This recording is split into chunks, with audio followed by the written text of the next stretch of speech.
శుక్రవారం ఇలా ఐశ్వర్య దీపం పెడితే మన ఇంట్లో లక్ష్మీదేవి తిష్ట వేసుకొని కూర్చుంటుంది.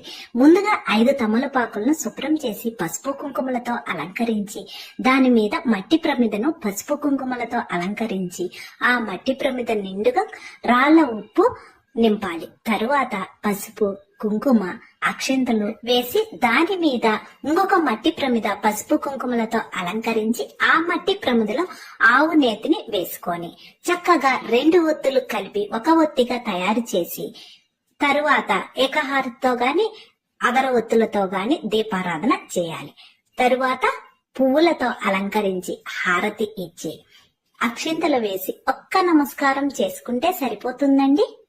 ఈ ఉప్పుని పక్క రోజు అంటే శనివారం ఉదయము ఎవరూ తొక్కని స్థలంలో కానీ పారే నీళ్ళల్లో కానీ వదలవచ్చు. ప్లీజ్ ఛానల్ ని సబ్స్క్రైబ్ చేసుకోండి.